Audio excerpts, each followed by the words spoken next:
Hey guys, Matt here. I thought today the world needed even more backpacking tips and tricks, and Matt's here to deliver. Before we dive into this video, you guys know the drill. Do the like, subscribe, hit the notification bell, that kind of thing. If you guys are into backpacking and hiking content, that's what my channel is all about. I love being comfortable on trail. I love sharing information that I have gathered and passing it on to you guys. So if you guys are into that, subscribe to the channel. The very first tip we're going to talk about is probably pretty contradictory to what a lot of YouTubers tend to preach. If you watch any backpacking YouTuber videos where they talk about sort of the mistakes they made on their first backpacking trip, almost everybody says that they packed way too much food. And I don't necessarily think that everybody is packing too much food. I think a big issue that a lot of people have out on trail is they're not actually eating enough. The big thing to take into consideration is when you're out on a backpacking trip, you're hiking, you're moving, you're doing elevation, doing declines, whatever, fording rivers, all this kind of stuff just burns up calories. If you're doing a 20 to 30 kilometer day out on trail, that's going to burn a ton of calories. And the easiest way to maintain your energy level and avoid getting completely burnt out, which is something I've seen a lot of people do out on a backpacking trip. My big way of sort of getting calories in and keeping calories going into my body is just constantly snacking throughout the day. But I just keep easy snacks accessible up front with me all the time. A bag of cashews is a fantastic snack to keep you energized while you're out hiking. Now, obviously, if cashews are not your thing, eating some candy or a granola bar or some beef jerky or something like that.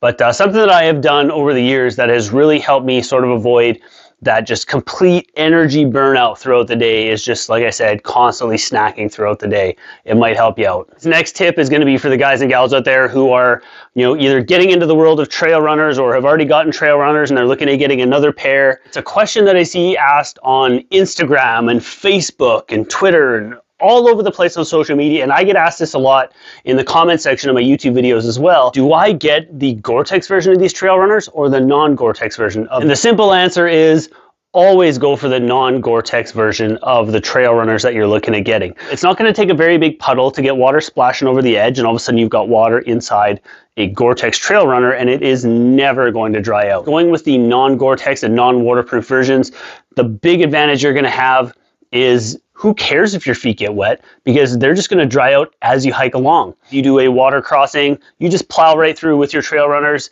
keep hiking on the other side, and in most cases with most decent trail runners out there, your feet are going to be dry in about an hour to an hour and a half. So if you were looking at getting trail runners, just always go for the non-Gore-Tex, non-waterproof version. They're going to dry out and your feet are going to thank you for it. We're going to hit you guys with a little bit of controversy, and that is, to make your life a little bit more comfortable and a little bit easier for you out on trail.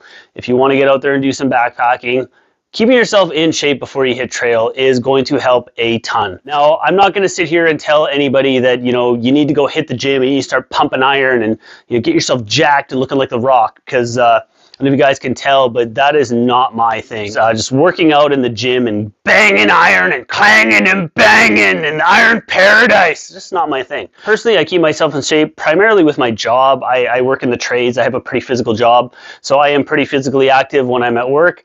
But I also do a ton of walking and just, am pretty active in my life outside of work as well. Adding a little bit more physical activity to your daily life is going to pay off in the long run. And like I said, I'm not sitting here trying to tell you, to go start hitting the gym and get a gym membership and get yourself all buff and jacked so you got them muscles. Oh, baby. I'm literally just saying, start walking more, get yourself outside, get a little bit more exercise, build up that cardio. When it comes into the spring, if I haven't done a ton of backpacking over the winter, I'll start doing all my daily walks with a full backpacking gear loadout just to get my body accustomed to carrying that little bit of extra weight. I've got a couple of areas within the city I live in that have some pretty wicked stairs and hills, so I can get some pretty decent inclines for living in the city in the flatlands of the prairies. So that's what I do. That's how I help keep myself in a little bit better shape heading into the backpacking season. The last tip I'm going to share with you guys is one that's going to help you cut a little bit of weight out of your backpack, and it's also going to make your backpacking trips significantly more enjoyable, and that is just simply get a dog and get them a backpack of their own and have them carry some stuff. When I go out on my backpacking trips with my girl Wanda, in her backpack, she carries all of her own personal gear. She carries her food. She carries her booties and her little rain jacket and her pack towel and her little sweater for those cool evenings.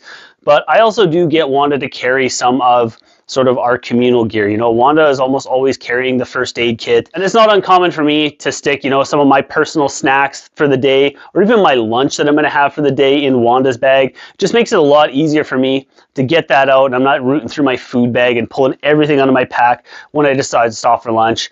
And it also gives you a fantastic companion to enjoy when you're out there in the backcountry. I can't put to words how incredible it is to be out there on a backpacking trip and just have my dog out there with me. It's a pretty special thing, and we have a pretty wicked bond over our backpacking and hiking. So yeah, if you want a little bit more enjoyment out of your backpacking adventures, maybe even save a little bit of weight out of your backpack, get yourself a dog. When you are done watching this video, find a video in this playlist here that I have built of all of my backpacking and hiking tips. I'm sure you guys will find something in there you'll enjoy. And as always, I'm Matty. Thank you so dang much for watching, and I'll see you on the next one.